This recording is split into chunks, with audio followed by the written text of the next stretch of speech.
اب ہم چلتے ہیں گرامر کی طرف.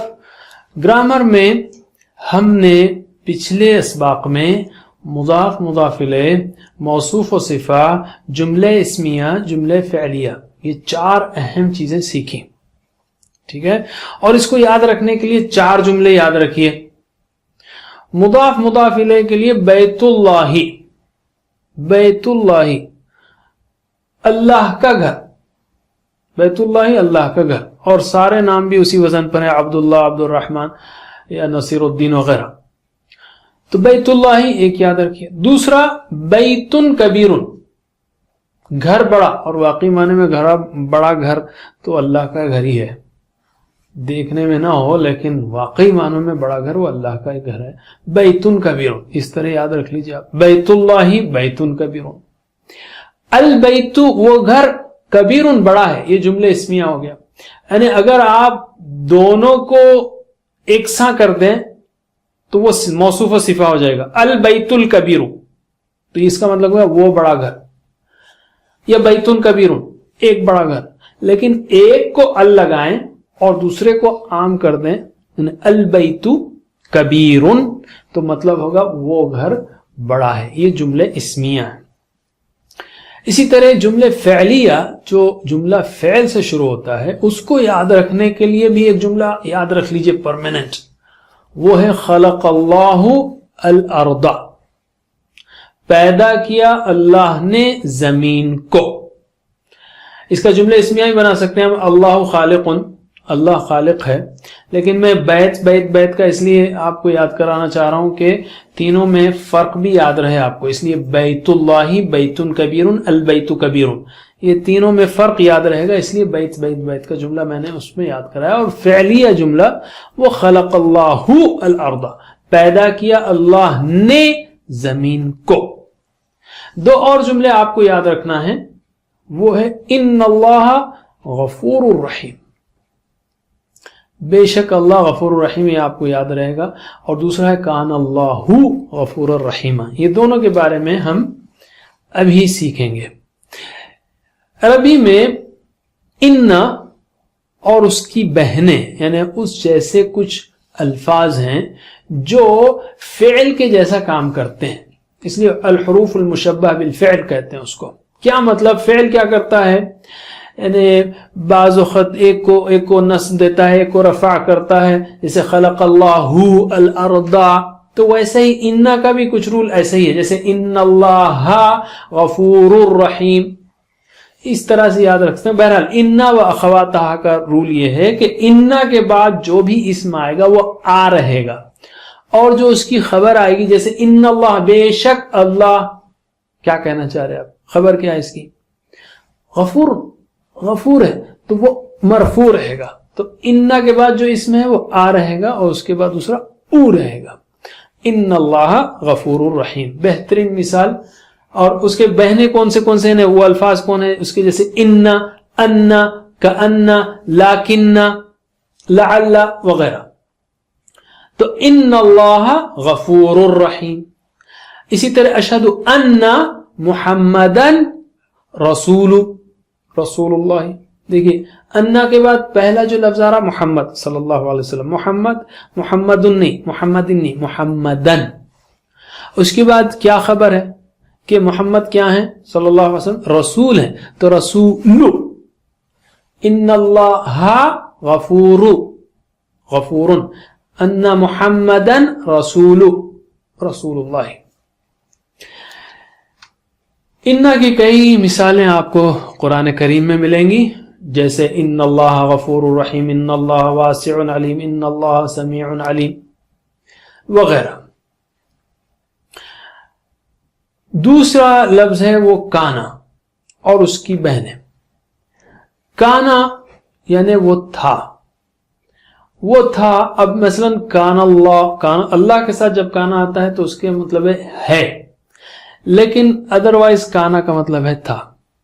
لیکن اللہ ہی کو لینے، کان اللہ کا اللہ ہے، تو بھی جملہ کمپلیٹ نہیں ہوا. کیا ہے؟ کان اللہ غفورن، کہ اللہ ہے غفور رحیم. کان اللہ توابن، تو اس لیے اس کو افعال الناقصہ کہتے ہیں، یعنی ایسے افعال جس میں کمی ہے، ناقص ہیں. یہ بات پوری نہیں ہو رہی. مثلا اگر میں کہوں کہ نصر اللہ، مدد کی اللہ نے، تو ایک بات جملہ کچھ سمجھ میں آیا. یا خلق اللہ، پیدا کیا اللہ نے. یا جاء حامد، آیا حامد، تو بات کمپلیٹ ہو گئی بعض صورتوں میں. لیکن یہاں پہ کان اللہ، اللہ ہے، کیا مطلب؟ پورا بات نہیں ہوئی. تو یہ وربز جو ہیں ڈیفیشنٹ ہیں. اور اس کی بہنیں کون سی؟ کانا، باتا، زالا، اصبح، امسا. کانا تھا، باتا یعنی رات گزاری، زالا رہا، اصبح صبح کی یعنی ہو گیا، امسا شام کی یعنی ہو گیا، اس معنوں میں آتا ہے. اس کا رول یہ ہے جیسے فعل ہے خلق اللہ الارض، ویسا ہی اس کا بھی رول ہے کان اللہ غفورا، کان اللہ غفورا. جبکہ ان اللہ غفور، انا میں جو ہے پہلا لفظ نصب ہوتا ہے آ، اور دوسرا رفع ہوتا ہے یعنی ان اللہ غفور، اور کان اللہ غفورا رحیما. یہ دونوں حصہ. اور قرآن کریم میں مثالیں موجود ہیں جیسے کان اللہ علیما حکیما. اسی طرح نگیشن میں، نفی میں بھی مثالیں آپ دیکھ سکتے ہیں. جیسے ما کانا، نہیں تھے، ابراہیم یہودین، نہیں تھے ابراہیم علیہ السلام یہودی. ما کان ابراہیم یہودین ولا نصرانین، اور نہ تھے نصرانی. بعض وقت یہ دونوں مل کر آ جاتے ہیں. مثلا ان اللہ، اس کے بعد جو خبر دینا ہے بے شک اللہ، اس کی جگہ کانا کا جملہ آ جاتا ہے جیسے کانا علیما حکیما. ان اللہ کانا توابا الرحیما، ان اللہ کانا غفور الرحیما، ان اللہ کانا علیما خبیرا. تو دونوں کمبینیشن بھی ہو سکتے ہیں، اور قرآن کریم میں اس کی کئی مثالیں ہیں. آخر میں ہم کہیں گے جزاک اللہ خیرن، اللہ تعالیٰ آپ کو جزائے خیر دے کہ آپ نے ماشاءاللہ یہ کورس کیا ہے.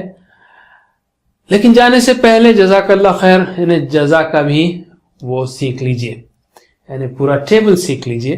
جزا یعنی اس نے بدلہ دیا، جزا کا بدلہ دیا آپ کو اللہ نے خیرن، اچھا، جزاک اللہ خیرن. لیکن یاد رکھیے کہ یہ دعا کے معنی میں ہے، یعنی اللہ آپ کو بدلہ دے، ورنہ جزا کا مطلب ہے بدلہ دیا. جزا جزو، تو میرے بات دہرائیے، جزا جزو، جزیتا جزیتم، جزیتو جزینا، یجزی یجزونا، تجزی تجزونا، اجزی نجزی، اجزی اجزو، لا تجزی لا تجزو، جازن مجزی، جزا. یہ سارے فارمز تو قرآن میں نہیں آتے ہیں. جزا ٹھیک ہے، جزا کا یجزی قرآن میں آتا ہے، جازن قرآن میں آتا ہے، تو پورے نہیں آتے، بالکل کم آتے ہیں. اس کو سیکھ لیا آپ نے تو جزاک اللہ خیرن قرآن میں یہ فارمز بھی کئی بار آتے ہیں. اب آپ کو سکھانا ہے، یہاں پر رکنا نہیں ہے. جو بھی آپ نے سیکھا سکھائیے تو آپ کو اچھی طرح سمجھ میں آئے گا، اس لیے کہ اللہ کے رسول صلی اللہ علیہ وسلم نے فرمایا خیرکم من تعلم القرآن وعلمہ، تم میں سے بہترین وہ ہے جو قرآن کو سیکھے اور سکھائے. شروع میں بھی ہم نے کہا تھا، تو تعلم القرآن وعلمہ ایک پارٹ لیجئے، ایز اے پیکج لیجئے کہ سیکھے اور سکھائے. سیکھیں گے سکھائیں گے، دونوں کام ایک ساتھ کریں گے انشاءاللہ تو آپ بہترین رہیں گے، اور واقعی آپ سیکھیں گے بھی. بلکہ ہم کہیں گے، بعض لوگ کہتے ہیں یار میں ابھی سیکھ رہا ہوں پھر سکھاؤں گا. میں کہوں گا آپ سیکھنا چاہتے ہیں تو سکھائیے. سمجھ میں آ رہا ہے آپ کو؟ آپ سیکھنا چاہتے ہیں واقعی تو سکھائیے، یعنی جو بھی آپ کو معلوم ہے، جو تشریح لکھی ہوئی ہے اپنی طرف سے انٹرپریٹ نہیں کرنا ہے، بس جو الفاظ مانے ہیں، جو گرامر ہے وہ سکھائیے. انشاءاللہ آپ زبردست سیکھیں گے. The best way to learn is to teach. بہترین طریقہ سیکھنے کا وہ سکھانا ہے. اب میں آتا ہوں دو اہم نکات شوق کی طرف. پہلا نکتہ ہے وہ ہے sharpen the saw. 7th habit, 7 habits of highly effective people، اس میں اسٹیفن کووی نے ذکر کیا ہے. ہم اس کو قرآن کے پہلو سے پیش کرنا چاہیں گے. آپ نے سنا ہوگا یہ واقعہ sharpen the saw والا، کہ ایک شخص جو ہے وہ جنگل میں بڑا موٹا درخت کاٹ رہا تھا، کاٹ رہا ہے، پسینہ پسینہ ہو رہا ہے. دوسرا آدمی اس کے پاس سے گزرا ہو، کہا کیا کر رہے ہو؟